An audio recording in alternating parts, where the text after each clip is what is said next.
The ideas expressed in the following presentations are those of the speakers and do not necessarily reflect the views of ACI or its committees. ACI web sessions are recorded at ACI conventions or other concrete industry events and will be made available for viewing free of charge for 1 week. Thereafter, they will be archived on the ACI website or added to ACI's online CEU program, depending on their content. You can earn continuing education credits through ACI's online CEU program. Visit www.concrete.org to register. ACI conventions provide an opportunity for networking and for keeping up to date with the latest in concrete technology and practices.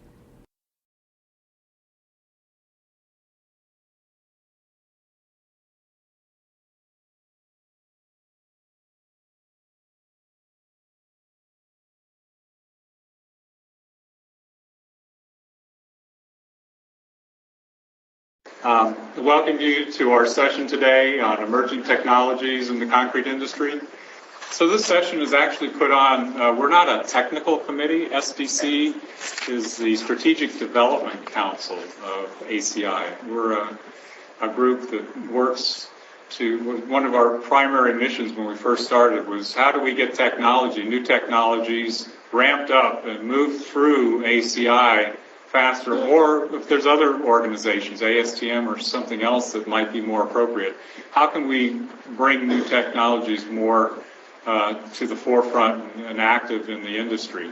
And one of the ways that we choose to increase communication is by sponsoring these emerging technology sessions once a year.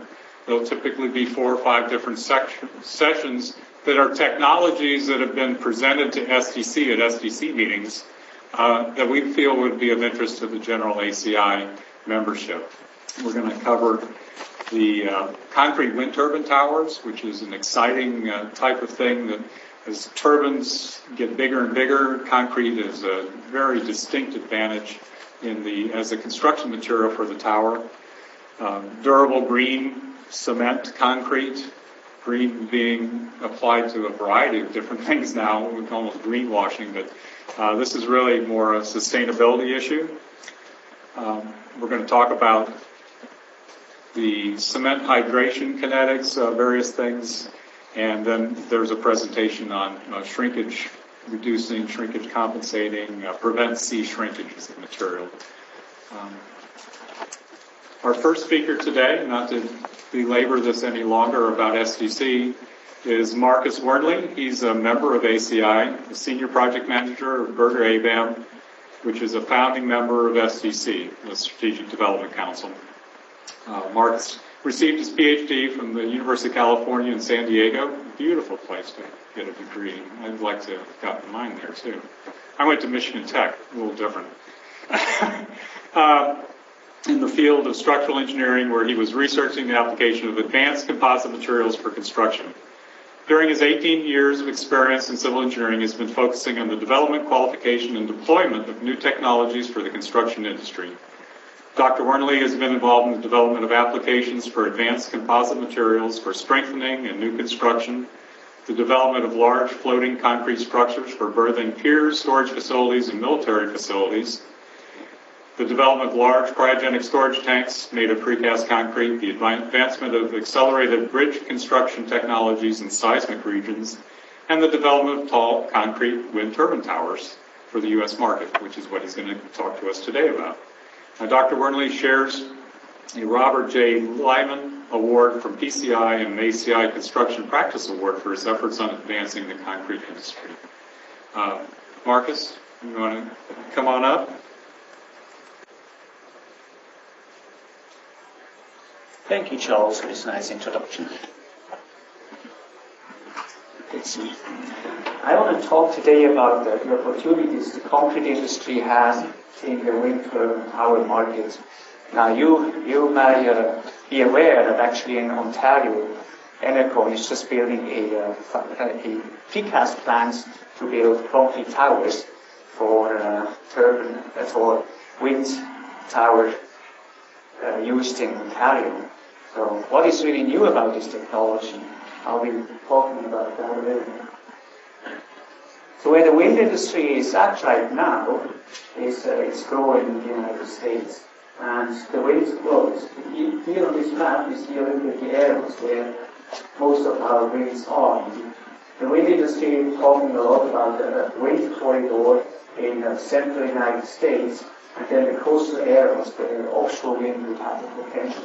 Now this is a map which comes from a National Renewable Energy Laboratory study in about 2009, and in the meantime, as those wind turbines are getting more efficient, this map can be more colorful.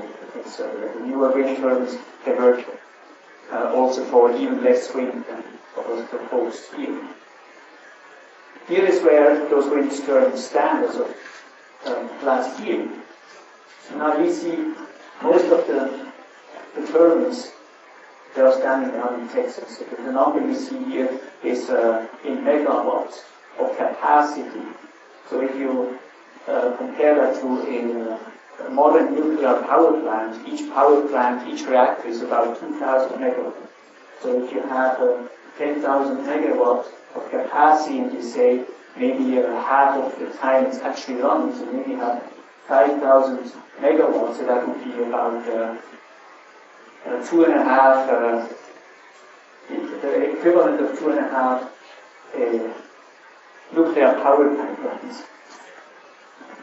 So you clearly see there's still more potential of wind turbines in this wind corridor, and the challenges in the wind industry, you may probably be aware, is that the wind may blow not where the industrial and centers are and where the people live at the coast. And so that is where offshore wind is coming into play, which wants to be closer to where those centers are.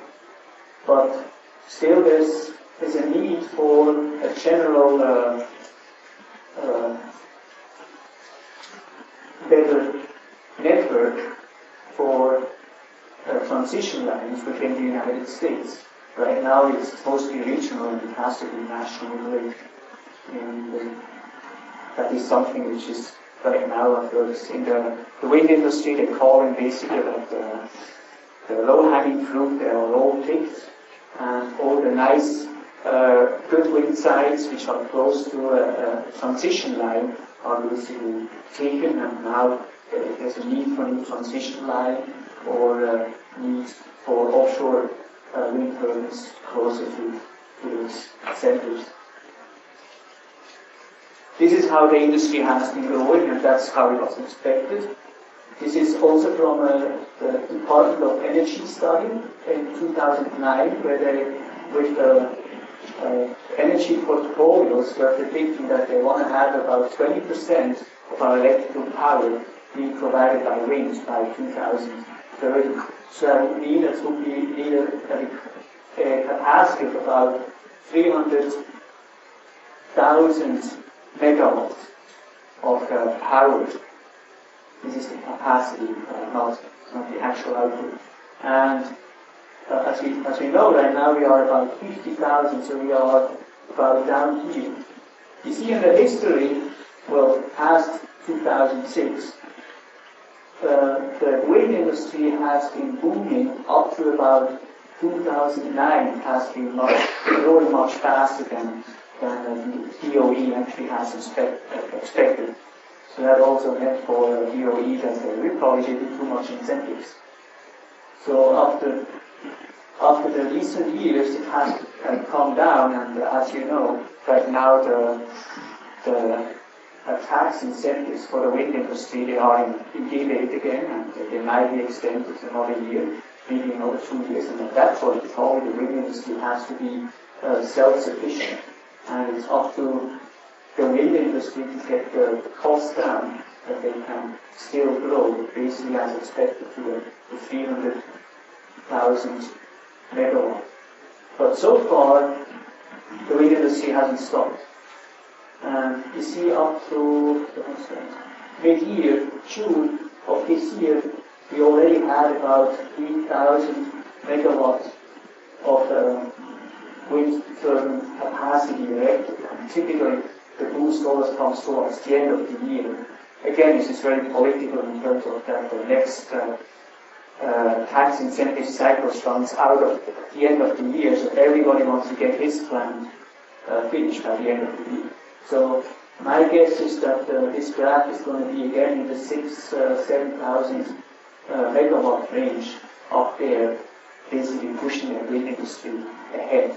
Next year it's going to be a drop because the tax incentive is gone, and then it's going to go up again. So the industry has been growing very significantly depending on those incentives.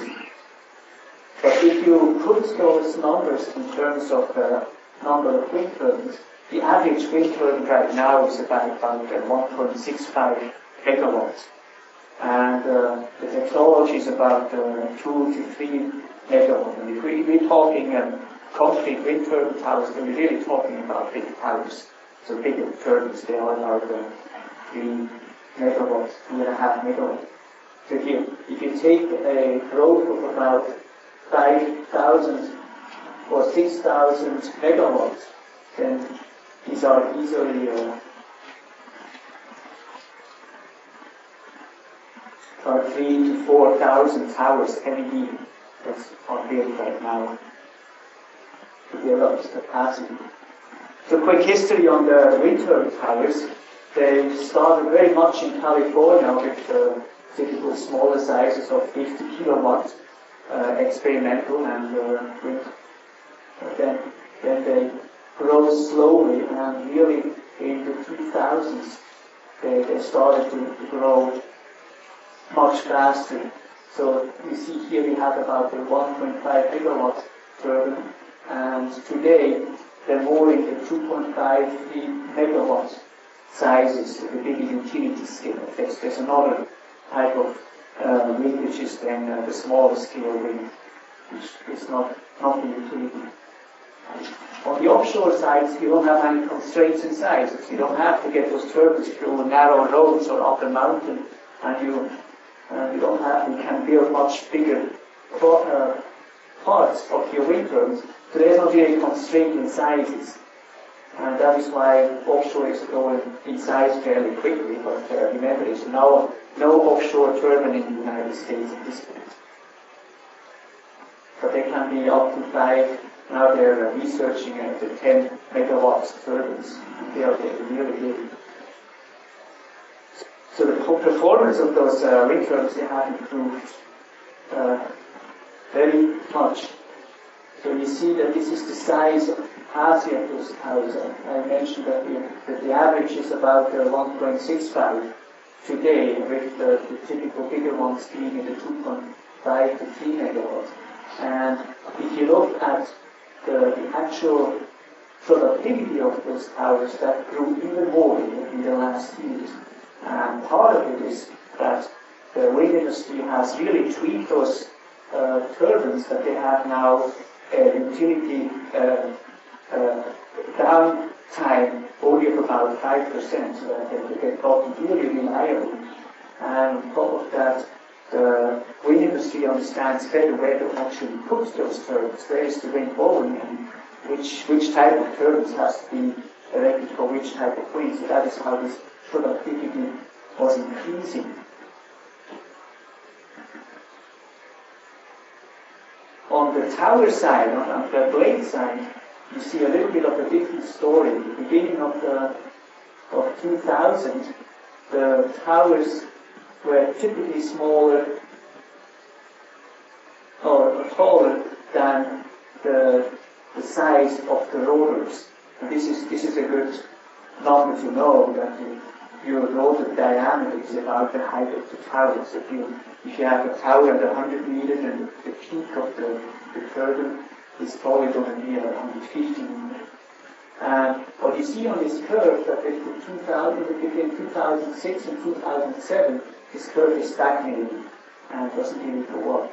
Even though today we have 100-meter towers, the 100-meter steel towers, they're not very efficient anymore on land, because they're getting too big to be transported. They want to be one can, because you don't want to do on-site welding, so you cannot really put them into smaller components anymore.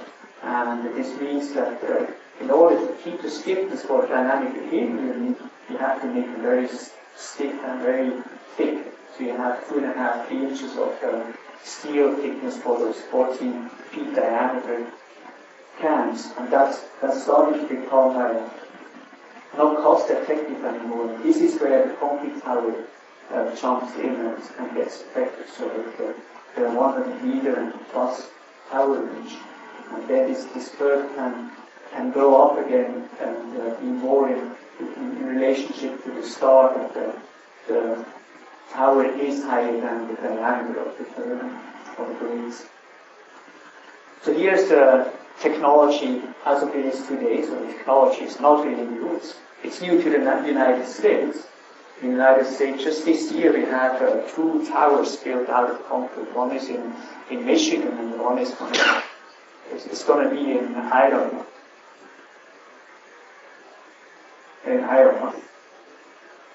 And these are the typical types of concrete towers we have. There's the Enercon system. This is a turbine manufacturer from Germany. He's building turbines right here in Ontario. That is what we're going to be seeing going up. There's precast donut elements, basically, which are going to be shipped by truck. You see one right here. And they may come in 3 or 4 segments. So you join them together, and then you start to stack them on top of each other. And then this is basically just a guide so that your tower at the end stays straight. And then you have internal post tension, put everything together.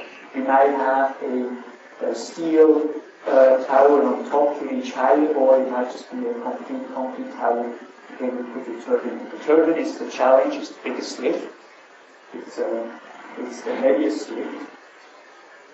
And these are other systems of precast concrete towers. This is an advanced tower system which comes from the Netherlands. This is Neo Torres, which is a Spanish tower system, and I think they have partners in Mexico now and starting to try to get into the US market as well. And this system is now, you see in here, these are vertical long segments which are then again joined together before or while they are installed. And then at the end they're also going to be fully post-tensioned in vertical direction. And this is a very similar system. The cable system, these are also vertical precast elements, flat plates basically, that are put together as a core to basically have a bigger base at the bottom that saves them quite a lot of the foundation cost with having a bigger base than the average concrete fabric. So these are different systems we have on the market. We haven't seen them here in the United States except those 2 towers. And there are obviously some roadblocks of the technology that it comes to the United States, and this is what the Strategic Development Council and ACI wants to basically get to decide so that we can bring this concrete technology to the market, to the wind turbine manufacturers. So on April 25th in 2012, this year, the Strategic Development Council adopted the concrete wind turbine towers as an industry-critical technology. Now, what does this mean? Is that we want to move the technology ahead, and we set a strategic goal for the Strategic Development Council that concrete shall be a widespread used material for construction of towers. And for that, we want to create a competitive concrete tower market and also a market for technology providers that can go to concrete fabricators and contractors and work with them to get their towers fabricated. And for that, we have to set the market conditions so that we can achieve innovation and fair competition, and that those towers can be safe. And with that, we want to protect the public domain knowledge of the concrete industry, what we already know, in particular in terms of segmental bridge construction, that this doesn't sneak into proprietary information patterns. But on the other hand, we want to protect proprietary systems that are really innovative. And we want to provide a procedure for a fast technology development. That a fabricator or a technology provider can develop the technology, and then how do you get it to the market, and how can you certify your product in that sense that it is safe and that the wind industry is buying in and that the public is going to be safe too. And so that we have to build up a certification system for concrete contractors and precasters. Now, who's going to benefit from all of it? Well, hopefully all of us.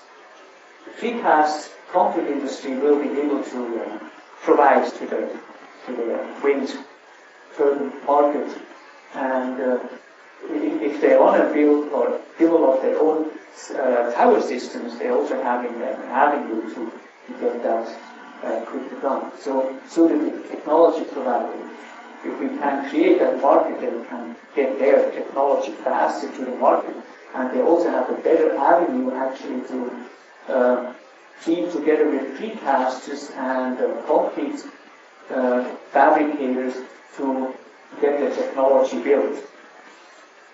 And they're also, the goal is also that the wind industry has more confidence in its concrete structure. So, and the slip forming and chimney industry and the concrete piping industry, they also have a possibility of getting to the market. Because certainly the slip forming chimney industry, they already are in this vertical type of structures.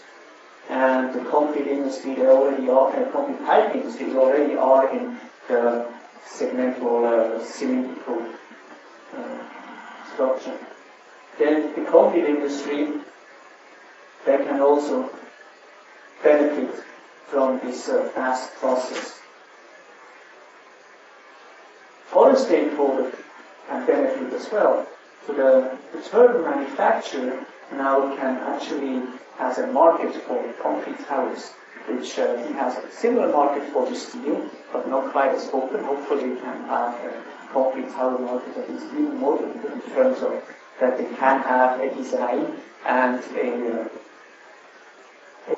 tower specifications that they can come to concrete fabricators and get their products fabricated and having certifications from the concrete industry for the concrete industry that they know they're getting the right quality, so that they get a network at least within the United States of the concrete fabricators. Then the wind farmer and developers, they want to reduce the capital cost, because one of the last resorts for those wind power to get cheaper is to go higher and bigger to make the turbines get more efficient, because they already have so many downtime that cannot really work on that anymore, and to reduce those capital costs, maybe different financing methods. So that way, if we can offer cheaper towers, that's going to benefit them. It's also going to benefit the utilities, which basically have their customers is us, the rate payer, so they can reduce the rate. It also benefits the certification institutions, that they have guidelines which actually addresses some of the more for the US conditions. Then the DOE can get closer to their goal of a renewable energy portfolio, and you have the industry organizations that are providing their input in terms of building those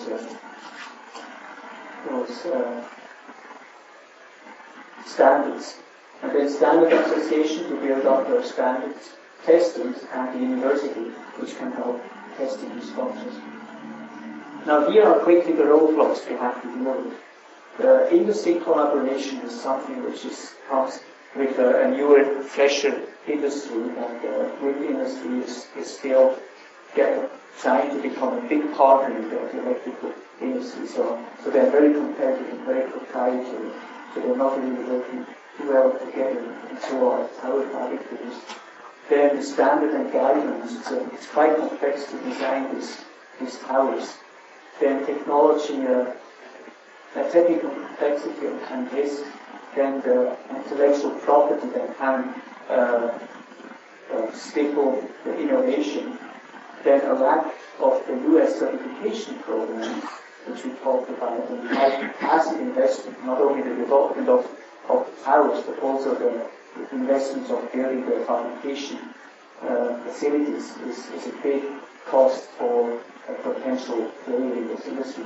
Then the energy policy, which makes up how much incentives we get and what is the renewable energy portfolio that can change from one administration to the other, and the fluctuation of the market.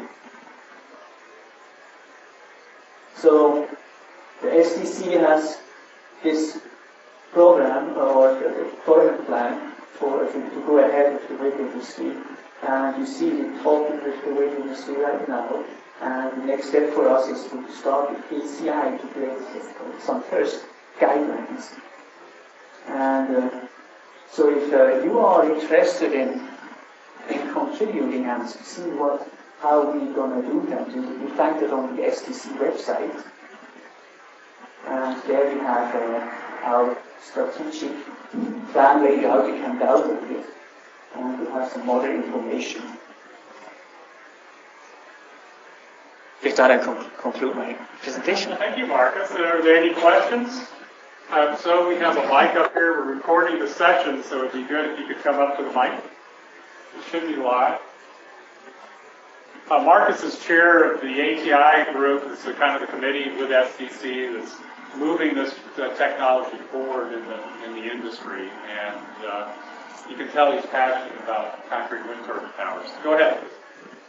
What's the difference in technology between a precast pre-stressed wind tower and a precast pre-stressed water tank?